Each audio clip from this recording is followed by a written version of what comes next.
part 2 of the video, I wanted to show you a more complex setup of an image, not images. It's going to feature a little CZ pendant, a little cheapy sterling silver piece of jewelry that's put on a fabric background. Now this background has a lot more stuff going on. It's complex, there's lines going all across, there's little fibers. It's going to be quite a bigger challenge to make a nice stack out of this versus a simple object like I just did with the camera in the previous part of the little tutorial here. So I'm going to shoot probably about 12, maybe 13 images from tip to tip, or tip to end. And I'll cover the different methods that we have in Helicon Focus, meaning method A, B, and C, as well as covering the radius and smoothness parameters you can play around with. So let me shoot a stack of images, and we'll go into the computer and take a look at it. So first photo, and I'm going to count out loud with this, just because I know a lot of people from seeing online on groups like on Photigy's Facebook page, people love to use rails. I'm not a big proponent of rails. I don't see the need to invest in some little thing that you turn or a little computer to make it move itself. My objects are not always placed in the same spot. I find it's just quick to just use my hand to move a few quarter of an inch, millimeters, whatever. My staff does it, and I'd say most of the time, images turn out pretty darn good. So here I go. I'll count aloud. So image 1, 2, 3, 4, 5, 6, 7, 8, 9, 10, 11, 12, 13, and 14. So I think about 14 images should be enough to cover this. Of course, you can, if you're doing a job where you're going to really have to make that billboard size, you might go to 20 shots and make little increments, and you can. Your hand is very dexterous. What can I say? I like using my hand on focusing, so, you know, is money an issue? No. It's why spend on stuff that you don't really perhaps need. It's fun having all the technology in the world, but that's just me. I'm not you. You have the budget. You decide where you want to invest. So let's take a look now in Capture One, where we're at with the image. I'm going to look quickly through the 13 or 14 images that I took and export them. So let me take a look at the first one. I think that's it. 1, 2. Okay. All right. And then you can see as I'm selecting the focus and going through it. OK, so I'm just going to export these images, and I'll see you right back in a couple of seconds. All right, so Capture One just exported all the images. I'm going to go into Helicon Focus and focus stack the images using the first method, which is method A at the default settings of a radius of 8 and a smoothness of 4. So I'll launch Helicon Focus, select my images, and by default, I'm going to put it to A, 8 and 4, and select render. So it's going to take a couple of seconds to spit out that image. Now, generally speaking, method A, it's what I would call a jack of all trades, master of none. It does an okay job with almost anything you throw at it, except it doesn't make the sharpest. It makes weird blotchiness around the frame area usually, like almost like a blur that happens. And what it can't really do very well is stacks, large stacks. Like if you're talking about like, if you're doing probably bug photography or I don't know what, microscope photography, stacks of 100 items or more, or photos of 100 or more, that it can't do very well. I don't know what happens. I've never done a stack of that size. But I do sometimes use it when it comes to jewelry photography and product photography. Method A, I will try it when another method fails. This is one thing you'll find out pretty fast with Helicon Focus. There's not one method that will always give you the best result. You have to tweak, you have to play around, and so forth. So now, taking a look at the final result from the method A, You can see right away on the image on the right, look at this weird blur that goes on. I don't know what it is. I guess I can read up about it, but I don't really care. It's just there. It's annoying. What this would mean is either A, I fix it up in post, or you just crop it. So you lose a bit of pixel data. Now, if you have a very important image that your composition has to stay intact, this is not acceptable. So you either have to compose an image even wider and then realize you will crop, or you're going to have to use a different method. So I'll process it using method B. The depth map is what they call it. So I'm going to press render. Now, method B is what I always use. It's, well, maybe not always. I'd say 80% of the time I use that. I do use A, and on the rare time, method C. Now, method B, it handles color very well, glare, contrast very well. It just can't handle images that have, the images are not shot consecutively. I don't know who would shoot images not consecutively, but for example, the other methods, they handle those type of cases better. When you're doing focus stacking, you're shooting one after the other. So it's a moot point. So method B works quite well. So it's almost finished exporting. I believe it's on the second to last image or so. Let's take a look. OK, one more image. And give me a result. And I believe from the outside, you will not see the weird pattern we had from method A, that weird blurriness, like almost a frame we're getting. We're not getting that in method B. We're going to take a look at it up close and see how which I didn't do actually in method A, which I will show you after, I just forgot. If I click in Helicon Focus with the mouse, it gives me a little loop. So I can take a look at the sharpness and if there's anything that's screwed up. And it's possible, it does happen. So let's take a look at the chain. It looks pretty sharp. Look at all the detail we have in the fabric. It's pretty good. Yeah, I'd say this is really good. I mean, right here, it has a little bit of softness.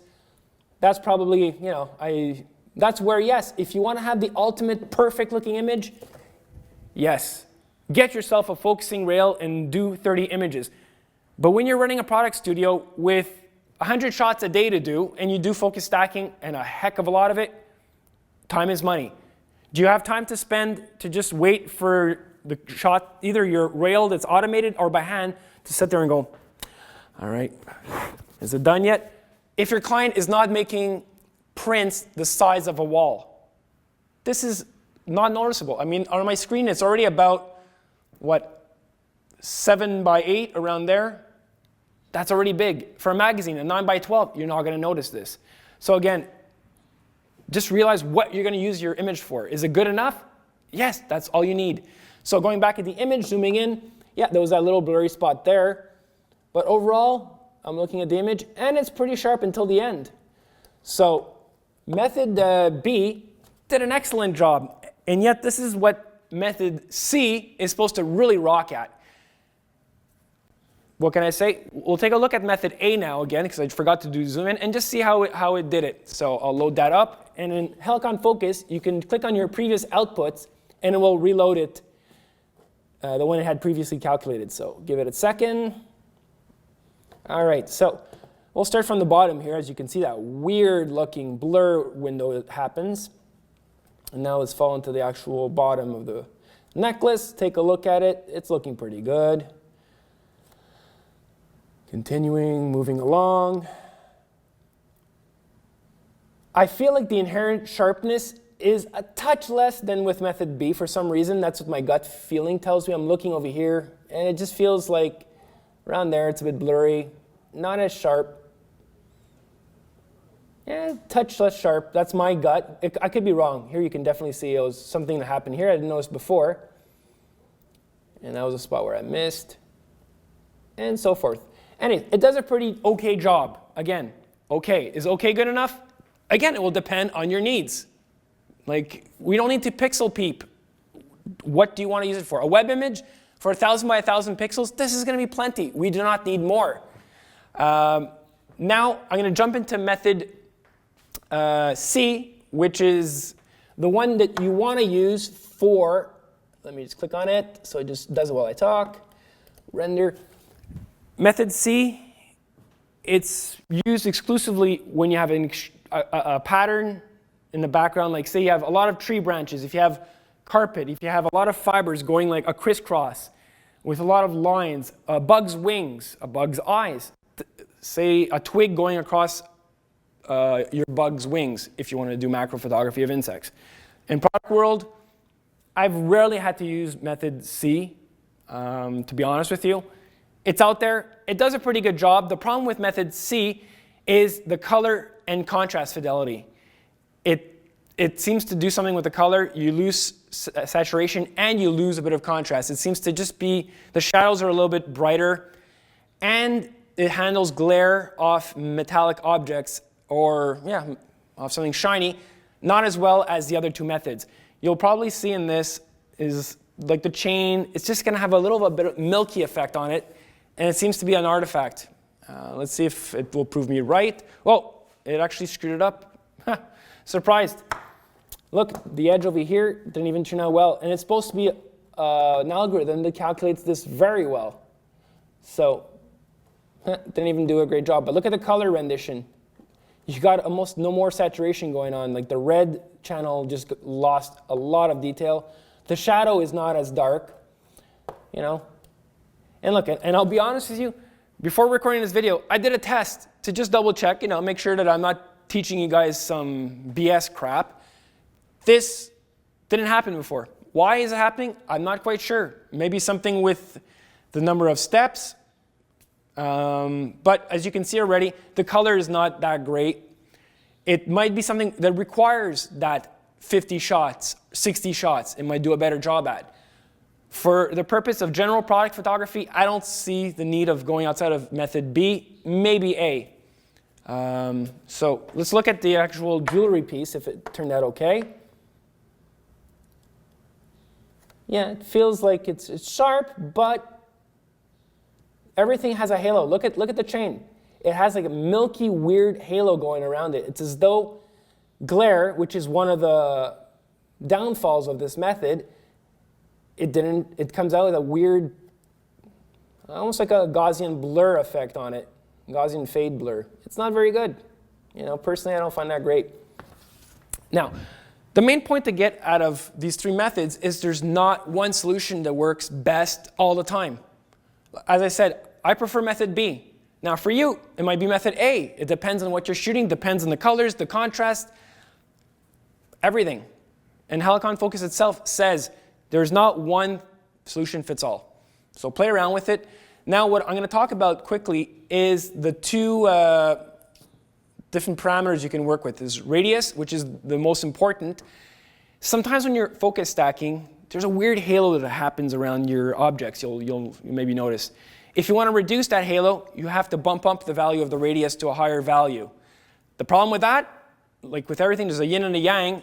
You lose inherent sharpness of the overall image. So again, you could play around with it, boosting it up a little bit and see what it does if it's ultimately critically important. If you're cutting out you're close cutting the object out on a white background, it doesn't really matter that it's a bit blurry, there's a little weird halo, because you're cutting it out. On an image like this one where there's a background, then yes, it's more important.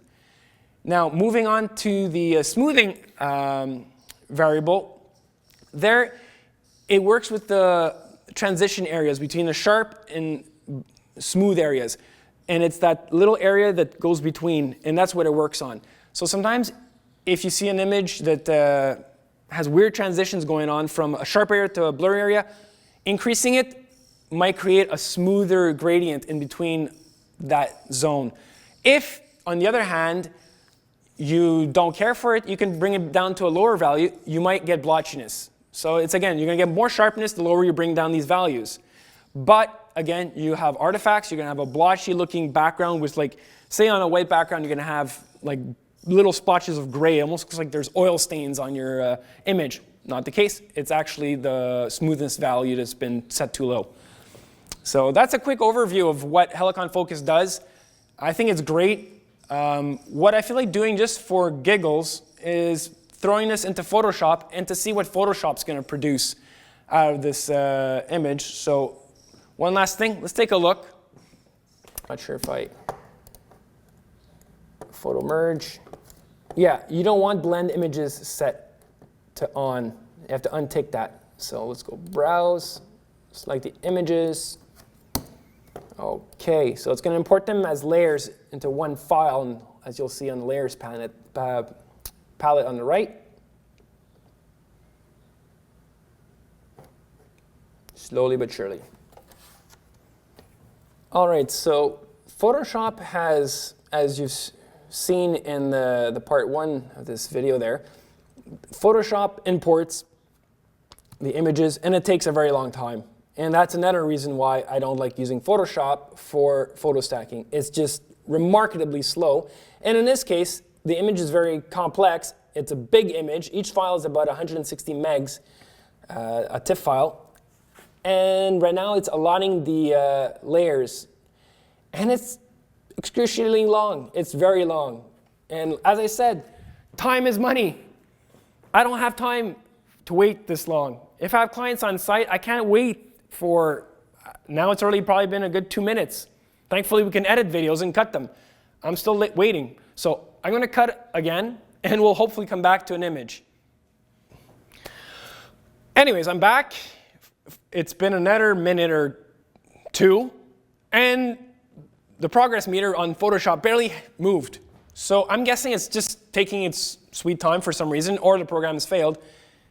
I'm going to conclude the video right here. I don't recommend Photoshop personally myself for photo stacking. The few times I've used it, it's never given me the satisfying result. It's taken forever. And as I just said, time is money. If you're shooting in a studio, you're there to make money, unfortunately. To have fun, yes, but to bring some bread on the table. And with the Helicon Focus, I think you're going to save a lot of time creating beautiful stacked images with full depth of field.